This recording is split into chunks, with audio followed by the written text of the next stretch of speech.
great friend of conservatives in South Dakota is Bob Ellis, the owner of the American Clarion. Bob, I always enjoy these conversations with you.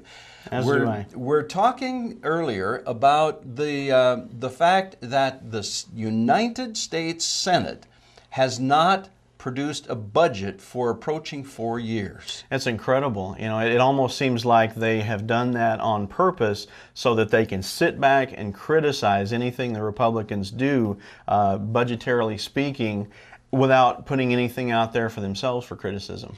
The nice thing about not having a budget is that you can spend whatever you want. Exactly. I saw a song recently on the internet. I think Mariah Carey was doing it.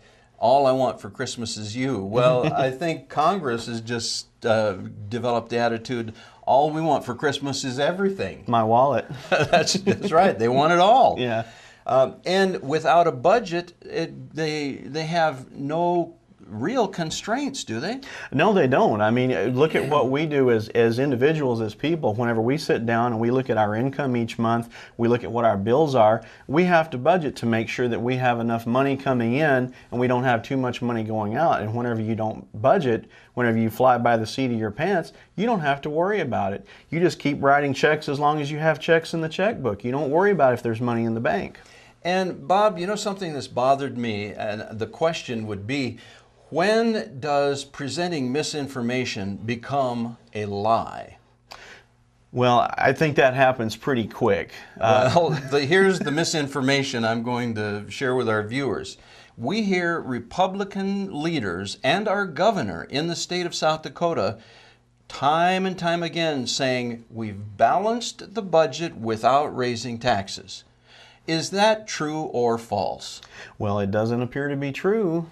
Well, when $100 million or more in tax increases in the last couple years, and we continue to talk about balancing the budget without raising taxes, that is, at best, it's disingenuous. But Gordon, those are fees, you have to remember. Not all of them.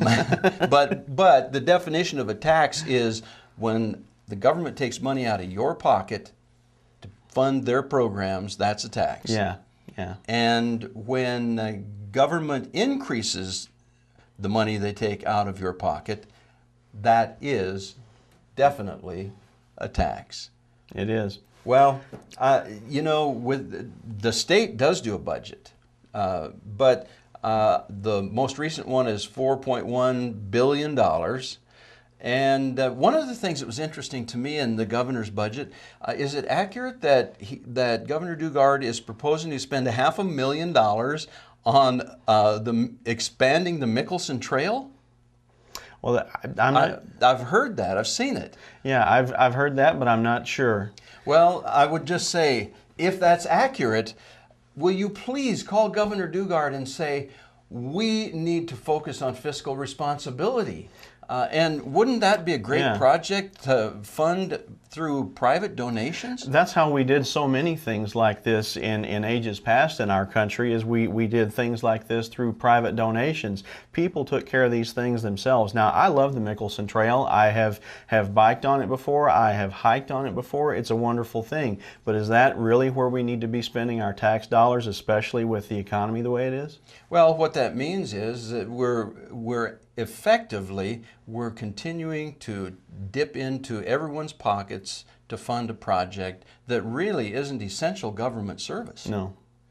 That's one of the problems with the United States Senate. There are so many projects that aren't essential government services. That's true. In fact, looking nationally, I think somewhere around 60% of our national budget is spent on entitlement programs. We could spend everything that our country brings in and not have a dime left over for things like defense, for doing real, honest regulation of interstate commerce, of our embassies overseas, things like that, legitimate functions of government. The money is already spent just paying for entitlements before we even get to legitimate functions of government. We really have to get a handle on spending here in our state and in our nation on things that are truly essential. One of the best lines I've heard is, it's been a while back now, Obama promoting the building of roads and bridges. And someone suggested, well, we need to build bridges. People have to have them to sleep under. In his economy. That's right. And let's all pray together that this economy turns around. It could begin with the Senate of the United States actually writing and passing a budget.